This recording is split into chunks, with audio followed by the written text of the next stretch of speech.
ಇದಿಷ್ಟು ಕಾರಣ ಗಲಾಟೆ ಗದ್ದಲಕ್ಕೆ. ಬಟ್ ರಾಜಕೀಯ ಇದೆ, ವೈಯಕ್ತಿಕ ವಿಚಾರಗಳಿದೆ, ಇದೆಲ್ಲವನ್ನ ಪಕ್ಕಕ್ಕಿಟ್ಟು ತಮ್ಮ ಬೆಂಬಲಿಗರನ್ನ ಮುಂದೆ ಇಟ್ಟು ಗಲಾಟೆ ಗದ್ದಲಕ್ಕೆ ಸಾಕ್ಷಿಯಾದ್ರು ಇಬ್ಬರು ನಾಯಕರು ಅನ್ನೋದು ಬಹಳ ಸ್ಪಷ್ಟವಾಗಿ ನೋಡೋದಕ್ಕೆ ಸಿಗ್ತಾ ಇದೆ. ಇಷ್ಟೆಲ್ಲ ಪರಿಸ್ಥಿತಿ ಕೈ ಮೀರಿ ಹೋದ ಬಳಿಕ ಈಗ ಜನಾರ್ದನ ರೆಡ್ಡಿ ಅವರ ನಿವಾಸದ ಮುಂಭಾಗ ಹೆಂಗಿದೆ ಪರಿಸ್ಥಿತಿ? ಜನಾರ್ದನ ರೆಡ್ಡಿ ಮನೆ ಮುಂದೆ ಬಿಗಿ ಬಂದೋಬಸ್ತನ್ನ ಕೈಗೊಳ್ಳಲಾಗಿದೆ. ಘಟನೆ ಬಳಿಕ ಜನಾರ್ದನ ರೆಡ್ಡಿಗೆ ಫುಲ್ ಟೆನ್ಷನ್ ಅಂತೆ. ಟೆನ್ಷನ್ ಅಲ್ಲೇ ಇದ್ದಾರೆ ಜನಾರ್ದನ ರೆಡ್ಡಿ. ಬೆಳಗ್ಗೆ 8 ಗಂಟೆ ಆದ್ರೂ ಕೂಡ ಮನೆಯಿಂದ ಹೊರಗಡೆನೆ ಬಂದಿಲ್ವಂತೆ ಜನಾರ್ದನ ರೆಡ್ಡಿ ಅವರು. ತಮ್ಮ ಹತ್ಯೆಗೆ ಸಂಚು ನಡೆದಿತ್ತು ಅಂತ ಗಂಭೀರ ಆರೋಪವನ್ನ ಜನಾರ್ದನ ರೆಡ್ಡಿ ಅವರು ಮಾಡಿದ್ರು.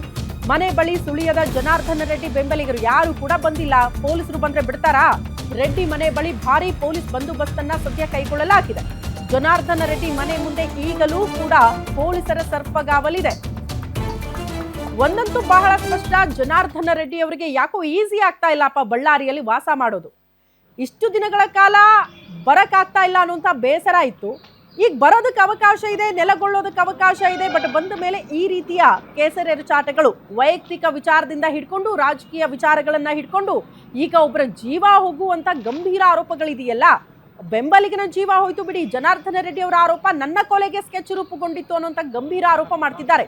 ಯಾವ ಮಟ್ಟಕ್ಕೆ ಬಂದು ನಿಂತ್ಕೊಂಡಿದೆ ಆ ಭಾಗದ ರಾಜಕೀಯ ಅನ್ನೋದು ಪ್ರಶ್ನೆ ಆಗ್ತಾ ಇದೆ. ಹಾಗಾಗಿ ಸ್ವಲ್ಪ ಟೆನ್ಷನ್ ಅಲ್ಲೇ ಇದ್ದಾರಂತೆ ಜನಾರ್ದನ ರೆಡ್ಡಿ ಅವರು. 8 ಗಂಟೆ ಆದ್ರೂ ಕೂಡ, ಅಂದ್ರೆ ಈ ಟೈಮ್ಗೂ ಕೂಡ ಕಾಣಿಸ್ಕೊಳ್ತಾ ಇಲ್ಲ, ಮನೆಯಿಂದ ಆಚೆ ಬರ್ತಾ ಇಲ್ಲ ಅಂತ. ಅವ್ರ ಬೆಂಬಲಿಗರಂತೂ ಬರಂಗಿಲ್ಲ, ಯಾಕಂದ್ರೆ ಪೊಲೀಸರ ಸರ್ಪಾಗಾವಲಿದೆ. ಯಾರು ಬಂದು ಕೂತ್ಕೊಳ್ಳೋದು, ಗುಂಪು ಗುಂಪಾಗಿ ಸೇರೋದು ಮಾಡಿದ್ರೆ ಬಿಡಲ್ಲ, ಪೊಲೀಸರು ಒಳಗೆ ಹಾಕ್ತಾರೆ. ಹಾಗಾಗಿ ಯಾರು ಕೂಡ ಹೊರಗಡೆ ಬರ್ತಾ ಇಲ್ಲ ಅಂತ. ಪರಿಸ್ಥಿತಿ ಶಾಂತ ಸ್ವರೂಪದಲ್ಲೇ ಇರಬೇಕು ಅಂದ್ರೆ ಪೊಲೀಸರು ಈ ರೀತಿ ಕಟ್ಟುನಿಟ್ಟಿನ ಕ್ರಮ ಕೈಗೊಳ್ಬೇಕು. ಇಲ್ಲ ಅಂತ ಅಂದ್ರೆ ನಮ್ಮನ್ನಾಳುವಂಥ ಜನಪ್ರತಿನಿಧಿಗಳ ಬಾಯಲ್ಲಿ ಎಂತೆಂಥ ಮಾತು ನೋಡಿ. ನಾರಾ ಭರತ್ ರೆಡ್ಡಿ ಅವರು ಘಟನೆ ಆಗ್ತಾ ಇದ್ದಂತೆ ಪ್ರತಿಕಾರ ತೀರಿಸ್ಕೊಳ್ತೀವಿ ಅಂತ ಹೇಳ್ತಾರೆ. ಒಬ್ಬ ಜನನಾಯಕನ ಬಾಯಲ್ಲಿ ಇಂಥ ಮಾತುಗಳು ಬಂದ್ರೆ ಏನ್ ಪ್ರಚೋದನೆ ಕೊಡ್ತಿದ್ದೀರಾ? ಮತ್ತೆ ಗಲಾಟೆಗಳಾಗಬೇಕು, ಗದ್ದಲಗಳಾಗಬೇಕು, ಇನ್ನಷ್ಟು ಜೀವ ಬಲಿ ಆಗಬೇಕು ಅನ್ನೋ ರೀತಿಯಲ್ಲಿ ನೀವು ನಾಲಿಗೆ ಹರಿಬಿಟ್ಟು ಮಾತಾಡ್ತೀರಿ ಅಂತ ಆದ್ರೆ ಇದು ಕೂಡ ಪ್ರಶ್ನೆ. ಹಾಗಾಗಿ ಈ ರೀತಿ ಪ್ರಚೋದನಕಾರಿ ಭಾಷಣ ಮಾಡೋರು, ಪ್ರಚೋದನಕಾರಿ ಸ್ಟೇಟ್ಮೆಂಟ್ ಕೊಡೋರ ಮೇಲೂ ಕೂಡ ಕ್ರಮ ಆಗಬೇಕು ನಮ್ಮನ್ನ ಕೇಳಿದ್ರೆ. ಇಲ್ಲ ಅಂತ ಅಂದ್ರೆ ಯಾರ್ಯಾರ್ದು ಅಮಾಯಕರ ಜೀವ ಬಲಿ ಆಗ್ಬೇಕಾಗತ್ತಷ್ಟೇ.